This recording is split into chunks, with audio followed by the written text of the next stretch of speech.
Hey y'all, welcome to the Jump Off. Today we have an interesting episode, but I do have some guests with me, so I'll let them introduce themselves first because we have a packed episode. Hi, my name is Ryan Mancini. I live up close to Santa Clarita. I'm also one of the hosts of the Mars on Life podcast, which, Janice, you've been on? Yes. Link below. Yes. And my name is Shayna Hack. I live in LA, and I've been an exhausted Kanye West fan for 10 years. Oh. Hi, my name is Cole McCormick. I'm in North Hollywood. I'm unemployed, and I've been listening to Kanye West since I was 8 years old. It's your boy Javi, aka Cup of Javi, aka J Smooth. Make sure you catch me on Twitter and Instagram at Cup of Javi. I'm from the DMV, the East Coast, Maryland. What's good? And I've been listening to Kanye since, I don't know, for a long time. I'm assuming that's what we say. I was gonna say I asked y'all about all that, but we could go with it. Feels like an AA meeting. So if you haven't figured out, we're gonna talk about Kanye West. I am not a Kanye West music fan, although Through the Wire was a good one. Anyway, so Kanye West was a presidential candidate. So in 2015 at the VMAs, he announced that he was going to run for presidency. So he's a rapper, producer, designer. According to the Grammys, the Grammy Association, he is the most decorated hip-hop artist along with Jay-Z. He was on the Times 100 most influential people list twice. Okay, So he's doing some things for himself. He is from Chicago. Moving on. He announced his presidential candidacy for the second time on the 4th of July this year. And so he was running with the birthday party. In his words, when we win, it's everyone's birthday.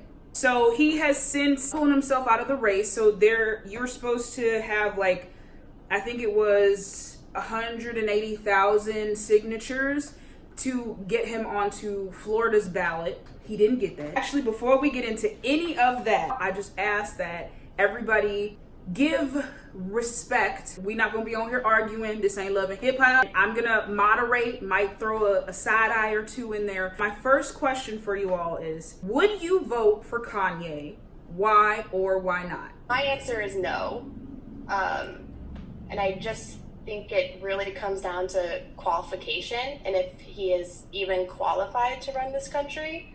I think we've seen the destruction of someone running this country with no qualification and just status and just money. And we kind of have seen that. And it's also dangerous that I kind of feel like Trump and Kanye have similar personalities too. It really comes down to qualifications for me. He's just not qualified for it. And I also don't know how much he wants to actually run the country or if he just wants to do something that everyone says he can't do. So that's an important thing for me to understand too. So no. Okay. I would totally vote for him. Absolutely. But here's why. I feel like as a culture, as a society, we're trying to orient our lives around morals and around morality.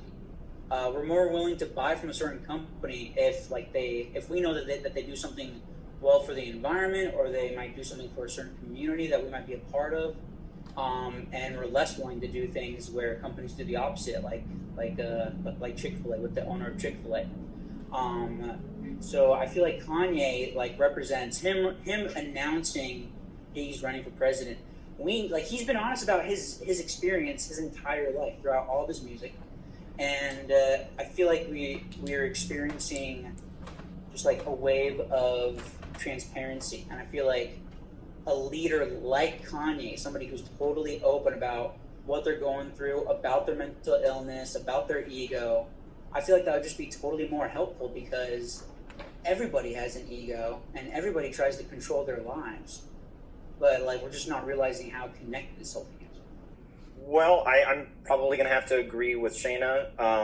My answer would be no. I guess if I had to give the most political science answer. It's, speaking as a poli-sci minor, it's that never before, at least never before in modern American history, have we had a third-party candidate win the election.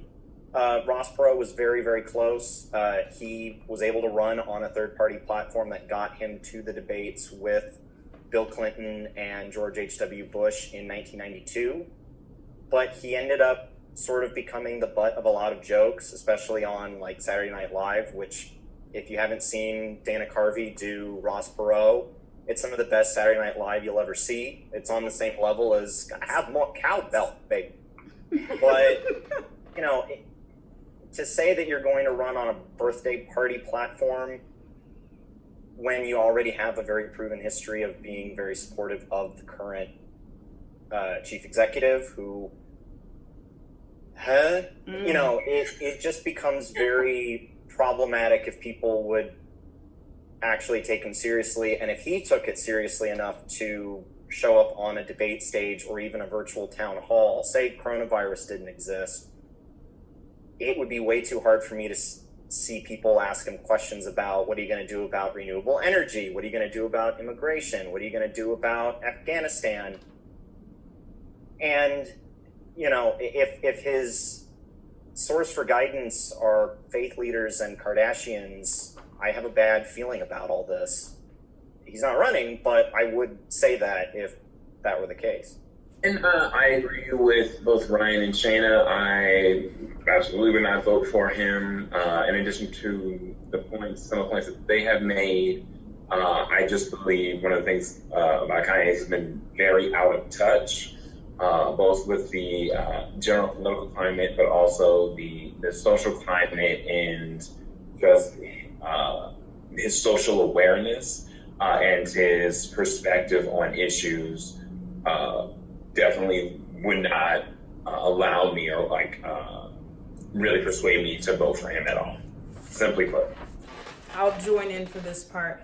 Before I was doing research for this episode, I was like, no, Kanye, that's not it. But some of the things that he has said, now some of the things he said is like, brother, I gotta let you go on that one. But some of the things he has said have made some points.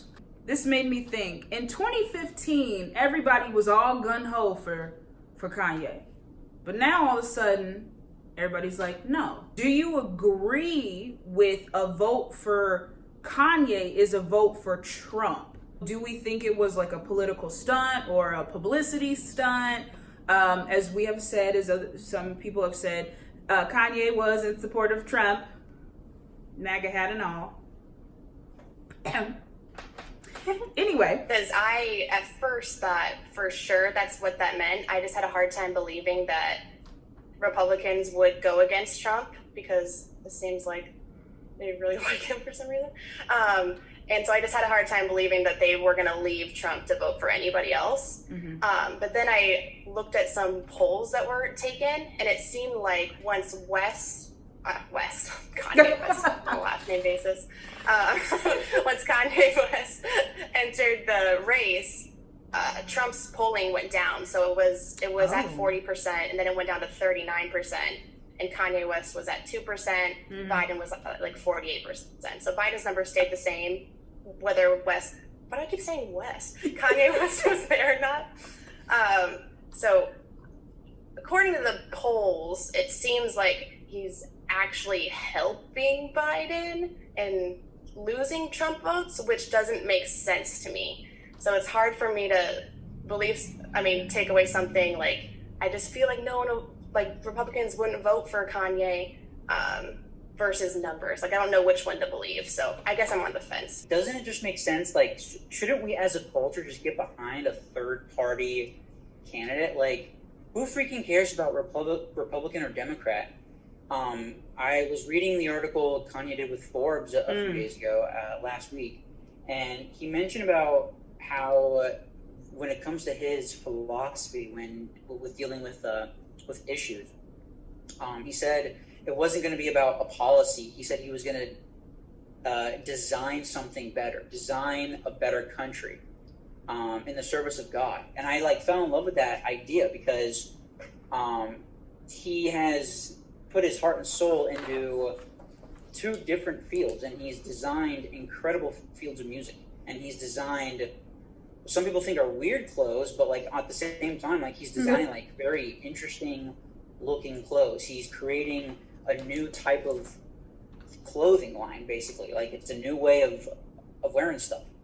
And I feel like it would be like it's so incredible if we could just apply that kind of a mindset, just in general, not even just voting for Kanye specifically. If we could just change the mindset around how we deal with our problems, maybe like we could actually solve some of these like systemic issues that we see all the time. It's very fascinating whenever you have somebody run for president on any kind of third-party platform, and Teddy Roosevelt ran on a third-party platform after he was already president twice, and he was running on the party was known as the Bull Moose Party, and it was trying to be almost like an amalgamation of the Democrats of the early 19th century and what the Republicans were around the time of the Civil War, where it was meant to be very much the common man's party, but also the party for everybody. So, the common man, whether that be, people in the South, whether that be, the descendants of slaves that were freed following the Civil War, he wanted it to be like this big conglomerate party. The fact of the matter was that his party had no money. And even though he had that Roosevelt, cha-ching, and the name recognition, it didn't help him. And even though he was such a popular president at that time, and then fast forward to this latest election cycle where third party is almost a dirty word, except for the people that don't like either Trump nor Biden. Because I've had multiple conversations with people adamant there must be a third party, and I agree. I've seen how Spain's parliament works with different parties, and it's fascinating to look at. I've seen how Brazil's multiple parties works, and that's occasionally terrifying. And as is with Mexico as well, but they all have more than just two parties.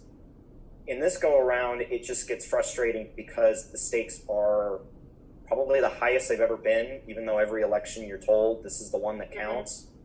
This literally is the one that could mean, America survives or not. And given the vitriol that, I don't know if you all remember when Howard Schultz announced or at least teased that he was going to run, yeah. CEO of Starbucks, was called out for basically trying to jeopardize a presidential campaign, or rather a presidential election. And because there was such a plethora of Democratic candidates, a third party just seemed like the perfect monkey wrench to take support away from Democrats, which is what happened in 2016. And the only time where a third party candidate did not take votes away from the Democrat was in 1992. It took votes away from George H.W. Bush, and then we got 8 years of Slick Willie. So, third party, great idea. It's just, this country needs to start investing in it, really. So this discussion is getting hot. We got a lot more to talk about. We are going to have more parts to this. So make sure you follow all of my guests. All of their @names are there on the screen. But come back, check us out for our next part.